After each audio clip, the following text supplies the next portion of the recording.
विद्यार्थी मित्रांनो, आज आपण पाहणार आहोत IBPS ची वर्ग समीकरणाची तुलना ही कशा पद्धतीने केली जाते। तर पहिलं वर्ग समीकरण आहे 9x वर्ग वजा 26x अधिक 16 बरोबर 0, 3y वर्ग वजा 16y अधिक 20 बरोबर 0। या ठिकाणी आपल्याला गुणाकार हा 16 व 144 16 व 144 गुणाकार लागतो आणि या ठिकाणी वजा 26 ही बेरीज आली पाहिजे आपली।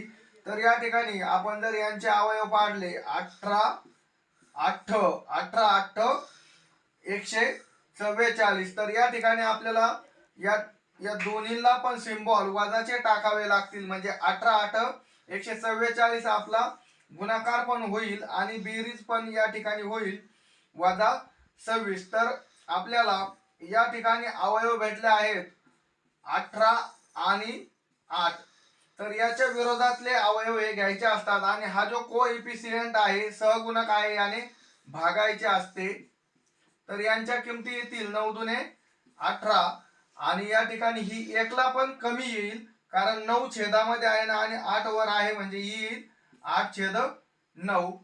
या ठिकाणी दुसरं वर्ग समीकरण बघू। आपल्याला गुणाकार पाहिजे 20 आपल्याला गुणाकार हा पाहिजे 60 आणि बेरीज पाहिजे 16। तर या ठिकाणी 10 आणि दोन्हीला पण वजाचे सिंबल जातील। तर या ठिकाणी 10 होईल आणि यांच्या किमती येतील 10 आणि 6 याच्या विरोधात घ्यायचे असतात। तर या ठिकाणी या कोएफिशियंटने किंवा या सहगुणकाने भागायचं भागिले 3। तर या ठिकाणी बघा ही 10/3 ठेवू आपण आणि ही ठेवू 3 दुने 6। आता या किमतीची याच्याशी तुलना करायची आहे। पहिली 1 ची किंमत आहे 2, 2 शी जर तुलना केली तर या ठिकाणी पहिलं सिंबल हे 10/3 आहे, म्हणजे ही मोठी आहे आणि 2 ची या 2 शी जर तुलना केली तर बरोबरचं साइन येतं। दुसऱ्या पदाची तुलना करू आता।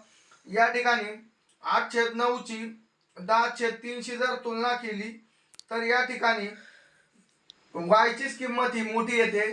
त्यानंतर 8/9 ची या 2 शी जर तुलना केली तर ही किंमत मोठी येते, म्हणजे या ठिकाणी आपण असं म्हणू शकतो की x less than equal to y, x less than और equal to y, x less than और इक्वल टू y।